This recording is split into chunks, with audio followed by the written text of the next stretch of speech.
সাদাটা বেশ মোটা হয়েছে। যদি এটাকে খেতে পারতাম, 3 দিনের ভোজ সারা হয়ে যেত।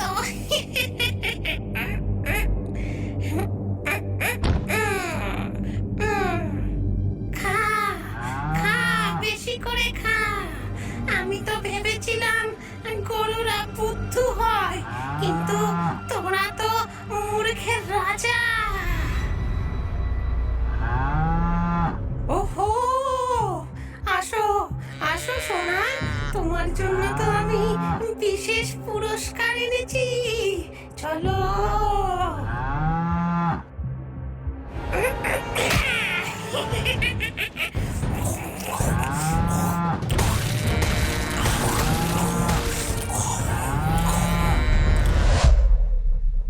লালি, ধলি, কোথায় গেলি রে তোরা?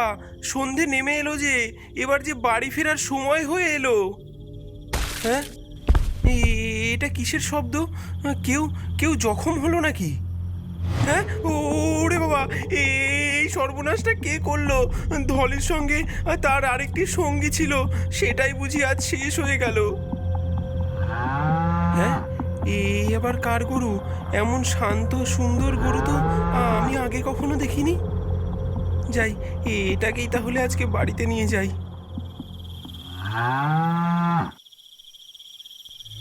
ও মা, এ কোথায় পেলি? ধলির সঙ্গী লালি সে গেল কোথায়? মা, আমি তো তাকে অনেক খুঁজলাম মাঠে, কিন্তু ধলি তো ছিল, কিন্তু লালিকে কোথাও খুঁজে পেলাম না।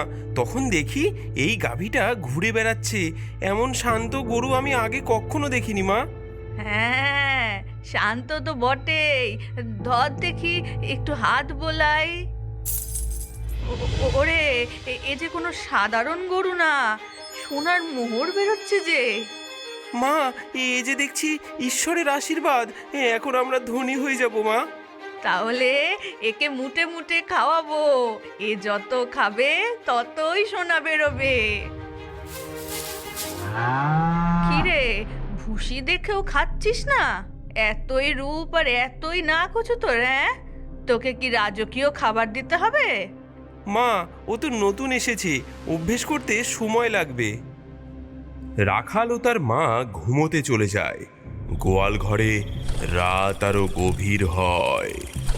ঝিঝির ডাক আর বাঁদুরের শব্দ ভেসে আসে।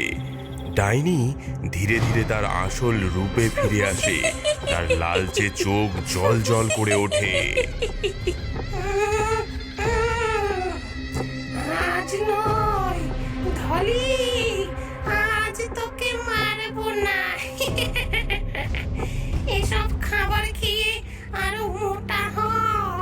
ঠিক 3 দিন পর জব্বর খিদে পেলে তোকে শেষ করবো।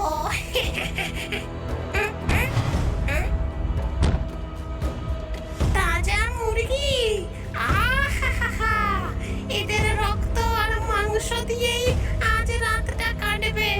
হ্যাঁ।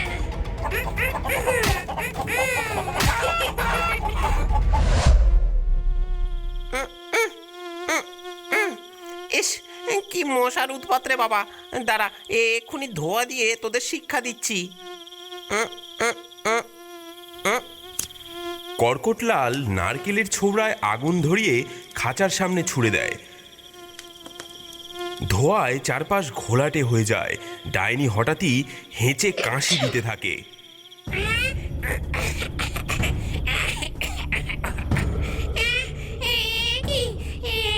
এই ধোঁয়া আমার যে প্রাণ বার করে দিচ্ছে। কর্কটলাল, মরবি তুই, মরবি। এদিকে কর্কটলাল কিছুই বুঝতে পারে না। সে ভাবে মশারা পালিয়ে যাচ্ছে। এই তো মশাগুলো পালাচ্ছে। কে বলেছে আমার বুদ্ধি নেই? হে হে। সেই রাতে ডাইনি নিজেকে সামলে গোয়াল ঘরে ফিরে আসে। তার চোখে তখন প্রতিশোধের আগুন।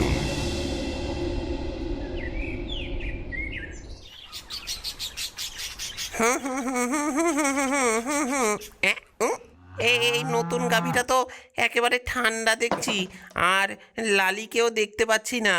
দিদি তো বলছে ওকে নাকি বেচে দিয়েছে। চল রে নতুন মিস ইউনিভার্স, তোর রাজকীয় দুধ দোয়ানোর পালা শুরু করি।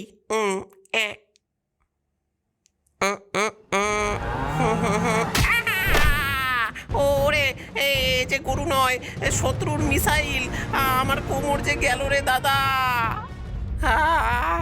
ওরে বাবা রে, ওরে মা রে, এই এই গাভীর চোখে এমন লালচে হয়ে আছে কেন, যেন আমাকে গিলে ফেলতে চায়। হ্যাঁ, এ যে দুধ না, রক্ত। ওরে বাবা রে। যা খাই তাই তো বের হবে। এবার তুই নিজে কি খাস তা দেখ। হ্যাঁ, এটা কার গলা? কে কথা বলছে?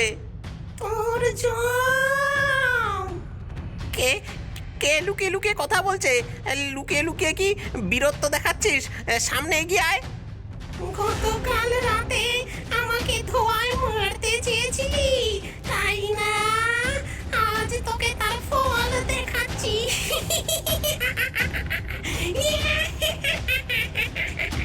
হ্যাঁ, ওরে ওরে, এটা যে গরু না, গোভূত, গোভূত, বাঁচাও বাঁচাও। এদিকে রাখাল নতুন গরুর খোঁজ নিতে এসে গোয়াল ঘরে সে রক্ত দেখতে পায়। সে আতঙ্কিত হয়ে মগন ওঝার কাছে ছুটে যায়। ওঝা ঠাকুর, ওঝা ঠাকুর, আমার গোয়ালে এক অভিশপ্ত গরু কর্কটলালকে সে খেয়ে ফেলেছে। শান্ত হও বাছা, আমি এর রহস্য বুঝতে পারছি। অভিশপ্ত গরু নাকি ডাইনি, একে ধ্বংস করতেই হবে। মগন ওঝা ধীর পায়ে গোয়াল ঘরে ঢুকে পড়ে। তার কাঁধে ঝুলছে তাবিজ কবজে ভর্তি ঝোলা, তার সঙ্গে ভয়ে কাঁপতে থাকা রাখাল। তুই যা বলেছিস তা সত্যি, এ কোনো সাধারণ গাভী নয়, এ হচ্ছে ডাইনি। ওঝা ঠাকুর, আপনি একে তাড়াতাড়ি তাড়ান। ধৈর্য ধর, তাড়াহুড়ো করলে তোদের সবাইকে এই ডাইনি শেষ করে ফেলবে। আগে জানতে হবে এর আসল দুর্বলতা, তারপর একে ধ্বংস করব।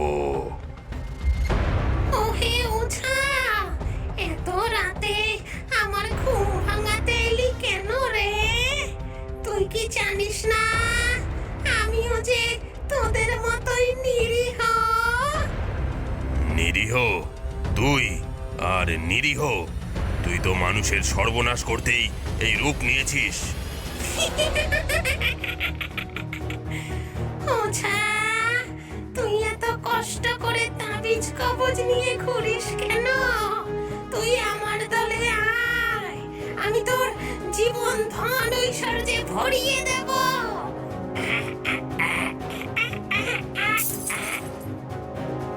ডাইনি গরুর মুখ থেকে ঝরে পড়তে থাকে সোনার মোহর। সেগুলো মাটিতে পড়ার সাথে সাথেই আলোয় গোটা ঘর ঝলমলিয়ে ওঠে। তুই বড্ড আত্মবিশ্বাসী ডাইনি। তুই ভাবছিস আমি তোর মতো লোভে পড়ে যাব? তোর সব মন্ত্র আমি ভেঙে দেব। তোর তাবিজ কবজ আমার কোনো ক্ষতি করতে পারবে না। তুই আর তোর গ্রাম শেষ হয়ে যাবে। তুই এত শক্তিশালী, তাহলে এই গরুর রূপে কেন? নিজের আসল রূপে থাকতে পারিস না কেন তুই? গরুর রূপে থাকলে মানুষের সন্দেহ হয় না, আর এই রূপে আমি তোদের সহজেই ফাঁকি দিতে পারি। তোর শক্তি তো অসীম, তবে ধর, যদি তোর রূপ ভাঙার মন্ত্র কেউ জানে, তখন তুই কি করবি? আমাকে ধ্বংস করতে হলে আমাকে আগুনে পুড়িয়ে ধ্বংস করতে হবে। তবে সেই আগুন তৈরি করতে হবে জল দিয়ে। জল দিয়ে কখনো আগুন তৈরি হয় না, তাই আমিও কোনোদিনই ধ্বংস হব না। তুই ঠিক বলেছিস দিয়ে আগুন জ্বালানো সাধারণ মানুষের পক্ষে অসম্ভব, কিন্তু আমি তো আর কোনো সাধারণ মানুষ নই। ওঝা ধীরে ধীরে তার ঝোলার ভেতরে হাত ঢোকায়, ঝোলার থেকে বের করে একটা ছোট ব্যাগ। সেই ব্যাগের মুখ শক্ত করে বাঁধা। ওঝা ঠাকুর, এতে কি আছে? সঠিক সময়ে সঠিক জিনিস ব্যবহার করলেই অসম্ভব সম্ভব হয় বাছা। এখন শুধু তুই দেখ। তুই কি করার চেষ্টা করছিস ওঝা? আমি কিন্তু তোকে শেষ করে দেব। আগে তুই নিজেকে সামলে নে ডাইনি। ওঝা তার ব্যাগ খুলে তার ভেতর থেকে বের করেন ছোট্ট এক টুকরো পদার্থ। এটা কি? তোর শেষের শুরু। ওঝা সেই টুকরোটি মাটির একটি পাত্রে রাখে, তারপর রাখালকে ইশারায় জল আনতে বলে। এই পদার্থ সোডিয়াম, যা আমি কেরোসিনে ডুবিয়ে রেখেছিলাম। এর সঙ্গে জল মিশলেই প্রচণ্ড তাপের বিক্রিয়া হয়, সেই তাপ থেকে আগুন জ্বলে ওঠে। ওঝা এবার জল ঢালার প্রস্তুতি নেয়। ডাইনি ছটফট করতে শুরু করে। না না, সম্ভব নয়। তুই আমাকে ফাঁকি দিয়েছিস ওঝা। সম্ভব নয়। ওঝা এক মুহূর্ত সময় নষ্ট না করে মাটির পাত্রে জল ঢেলে দেয়। সঙ্গে সঙ্গে সোডিয়াম তীব্র তাপ উৎপন্ন করে, আর সেই তাপ থেকে বিশাল আগুনের শিখা জ্বলে ওঠে। কিভাবে সম্ভব? কিভাবে সম্ভব? ওঝা, আমি ফিরে আসবো। বাঁচাও!